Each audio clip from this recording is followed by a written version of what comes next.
अप्रतिम असं सादरीकरण. खरं तर या सगळ्या सुरेल वाद्यमेळ्यामधून पोहोचला आहे तुमच्यापर्यंत जयंतीचा आशय. या सगळ्या सुरेल वाद्यमेळ्यामधून पोहोचला आहे तुमच्यापर्यंत जयंतीचा आशय. आणि आता वेळ आली आहे देण्याची कलाकारांचा परिचय. अर्थातच या सर्व स्वरशिलेदारांना पाठीमागे वाद्यवृंदांची साथ करणारे वाद्यवृंद, त्यांचा परिचय आपण देतो आहोत. संगीत संयोजनाची धुरा सांभाळणारं व्यक्तिमत्व आज आहे अर्थातच कीबोर्डवर असणारे आपले संतोषजी खंडागळे. जोरदार एकदा टाळ्या संतोषजींसाठी. आजचे ते कॅप्टन ऑफ द टीम आहेत. त्यानंतर ड्रम सेटवर आहेत मनोजजी, ऑर्केडियनवर आहेत राजेश डेव्हिडजी, अकॉर्डियनवर आहेत राजेश डेव्हिडजी आणि ट्रिपलवर आहेत अर्थातच मनोज गायकवाड आणि गिटारवर आहेत विनेश, ढोलक सुनीलजी, तबला हर्षद गणबोटे आणि मशीनवर आहेत आसिफजी. जोरदार एकदा टाळ्या त्यांच्यासाठी होऊन जाऊ देत.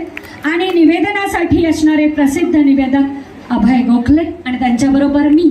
मला सांगताना आनंद वाटतो की खरं तर मी सावित्रीबाई फुले बोलते या नाट्याचे, एकपात्री नाट्याचे महाराष्ट्रभर प्रयोग करते. एकपात्री कलाकार आणि पुणे नाट्य परिषदेची मी उपाध्यक्ष आहे, अभिनेत्री आहे. आणि अर्थातच आजच्या या सगळ्या स्वरांचे शिलेदार मी जसं सुरुवातीला म्हटलं तसं मुख्य धागा दोरा निर्माते माननीय विजय जेवलपे, पिंपरी चिंचवड कलाकार महासंघ आणि त्या सर्वच गोष्टींची धुरा आमचे विजय काका सांभाळतात. त्यांच्यासाठी जोरदार एकदा टाळ्या. शेवटच्या रचनेकडे जाण्यापूर्वी या व्यक्तिमत्वाचा परिचय. खरं तर आजच्या या भव्य दिव्य सांगीतिक सोहळ्याला वेळ आहे अल्प. आजच्या या भव्य दिव्य सांगीतिक सोहळ्याला वेळ आहे अल्प आणि उत्तम हातांनी तयार झाले आहे माननीय घटनेचे शिल्पकार डॉक्टर बाबासाहेबांचे शिल्प. जोरदार एकदा टाळ्यांचा कडकडाट उत्तमचे साठे यांच्यासाठी होऊन जाऊ देत.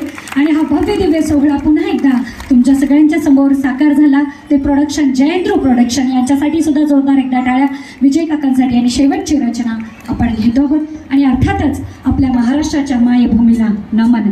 जय जय महाराष्ट्र माझा, गर्जा महाराष्ट्र माझा.